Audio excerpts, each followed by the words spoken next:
God's still changing lives. God's still impacting families and marriages. And part of what I love about my job is I get to see many times how God's at work in you, but many times you don't get to see that. And today, actually there's a family who's going to share their story. Johnson family, do you guys just walk on up here? They're just going to share their story of what God's miraculously done in their lives. And so just invite you to listen and enjoy as you get a glimpse of what God has done, okay?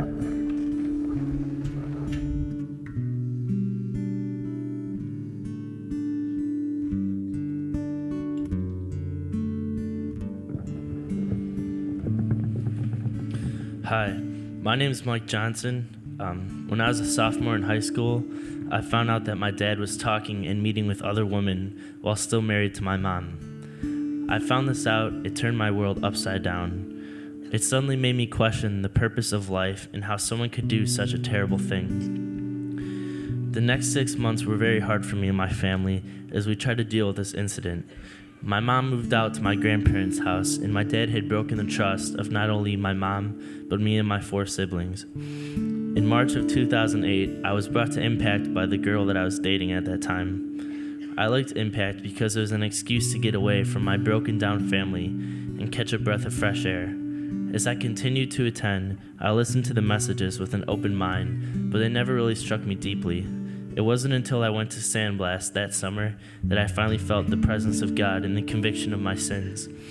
It was at that retreat that I decided to accept Jesus Christ, and I repented of my sins.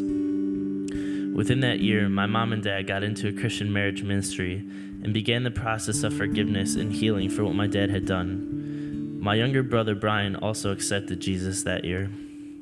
As I've looked back on the past 2 years, I could see how God has been working in my heart and has given me humility and has taught me to trust Him and to be obedient to His daily calling on my life. However, without Impact and the strong friendships I formed while attending, I would have never been able to overcome the hard journey away from my selfish lifestyle of sin. I needed friends to encourage me and a place to go to help me remember all that God had done in my life. Impact was that place for me. Now at Impact, I'm a small group leader for the freshman boys, and I'm a part of the worship team. God has truly blessed my life in a way that has changed my life forever.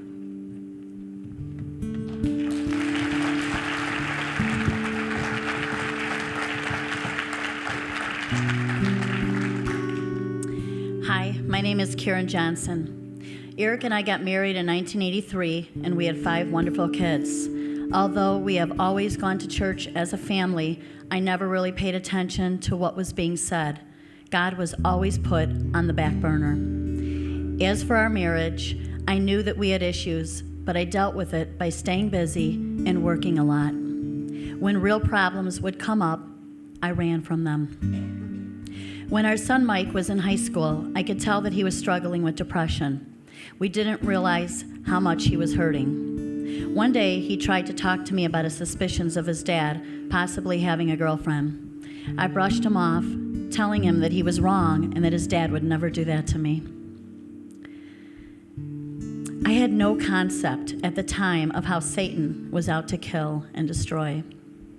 My oldest daughter, Melissa, knew we needed help and had been praying for God to bring the truth to light. It was during this time that Mike was brought to Christ.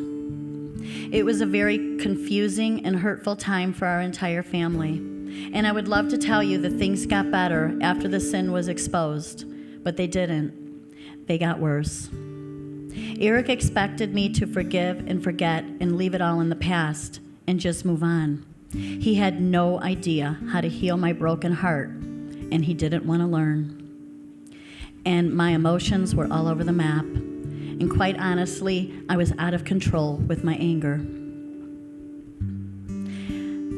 I prayed earnestly for direction and felt God telling me to file for divorce, but to do it for restoration purposes. The hope was that this tough love would get him to hit rock bottom and reach out to Christ. It was the hardest decision that I have ever done in my life, but I felt I needed to be obedient to what God was telling me to do. And I filed.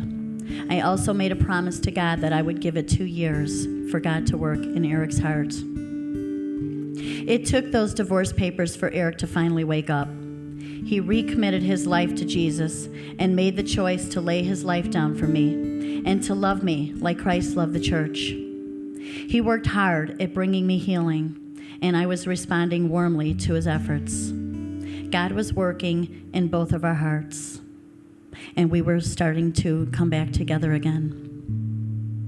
2 years ago in June, I canceled the divorce. Eric took me on a cruise, and we had our vows renewed. We also got baptized that same summer, holding hands together in Lake Michigan. Our son Brian also got baptized.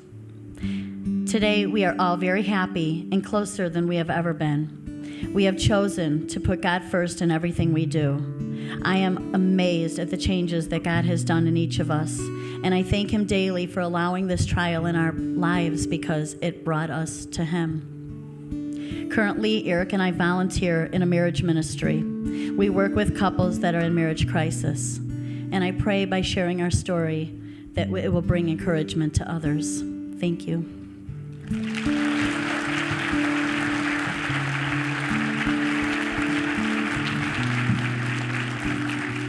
My name is Eric Johnson. I came to Christ very young, but I fell away from Him. I got lazy in my faith. I felt everything was in order and did not put God first in my life. I started doing what I thought was right, and without God first, there are consequences. Well, things went way out of control when I started putting my efforts into pleasing others. Other women were becoming an interest to me above my kids and my wife. But God had had enough, and He stuck out His hand and so quickly laid it all out in front of all of us. I didn't think things were so bad, and of course felt it wasn't all my fault. But in reality, in hurting my wife by not listening to her heart and putting her first, I hurt everyone in my family. I prayed for God to help and guide me to be a better husband to my wife and to always keep Him first in my life. He showed me the way, and it was not easy. It is one thing to be sorry, and even to be able to break bad habits such as controlling things, not listening to your family, always doing what you think is best, and another to face the consequences of the painful results of this kind of actions for years. I could not understand why things just couldn't be forgotten and forgiven. I learned to understand that nothing I could do or say would heal my children more than just treating their mom right in front of them. God showed me this will take time, and it can be done. I needed to do it with my actions, not just words. And I needed to do it no matter what. God made it clear that for both of us to tell our problems was not the answer. He made it clear that I had to go first. Other hurts which I had never seen or knew came out of my wife and kids because I made a safe place for them. Mike felt comfortable at church, and I felt he was venting there to others with an open ear. My wife started feeling safe enough to talk to me, but in the beginning I was quick to shut her down with a word or even a look to put her back in her place. Slowly I became more patient. God was in control. Things which usually made me react didn't. Things which made me say something didn't. And I was able to hear and listen, not with my own heart, but through my wife's heart. This made me see glimpses, only glimpses of what she saw and felt.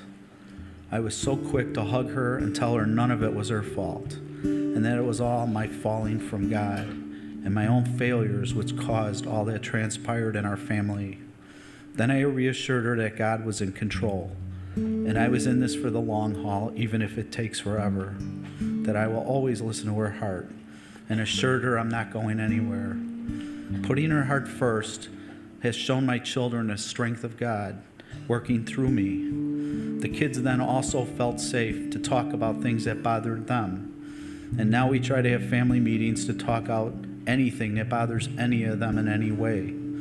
Your wife and your children should always have a safe and loving place to speak their hearts. Mostly they need to hear and feel that they are important, and what they say and feel is also important. Now, I must say I'm nowhere near perfect, and I make mistakes here and there. But the difference now is we settle things together. She gives me grace now and then when I start heading down the wrong path and how to handle things. And after a few moments, I am right back to listening to her heart. It is there where I belong, thanks to God. Thank you.